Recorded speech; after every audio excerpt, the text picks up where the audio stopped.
بسم اللہ الرحمن الرحیم۔ سید عطا اللہ شاہ بخاری ایک ایسے عاشق قرآن تھے کہ جب قرآن مجید پڑھتے تو دنیا ساکت ہو جاتی تھی، ہندو ایمان لے آتے تھے، یہاں تک کہ قرآن مجید اتنی سوز سے، اتنی محبت سے، اس انداز سے پڑھتے کہ علی گڑھ والوں نے آپ کو دعوت دی۔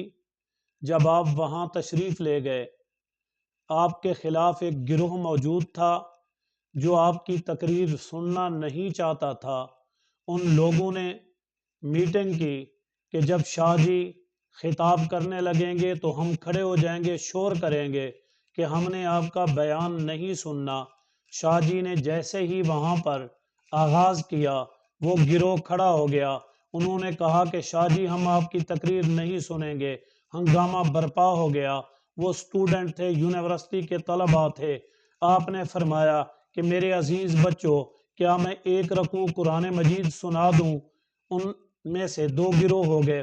ایک کہنے لگا کہ قرآن سننے میں کیا حرج ہے، دوسرے نے کہا ہم نہیں سنیں گے۔ شاہ جی نے قرآن مجید پڑھنا شروع کیا، ایک رکوع کی تلاوت کی، مجمع ساکت ہو گیا۔ پھر آپ نے فرمایا کہ بچوں، اگر اجازت ہو تو میں اس قرآن مجید کا ترجمہ ہی کر دوں۔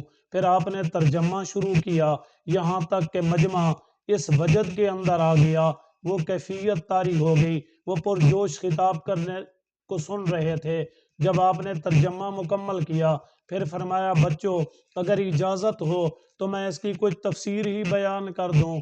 تو مجمع چیخ اٹھا اور کہنے لگا شاہ جی آپ بیان کریں، آپ ہمیں قرآن سنائیں۔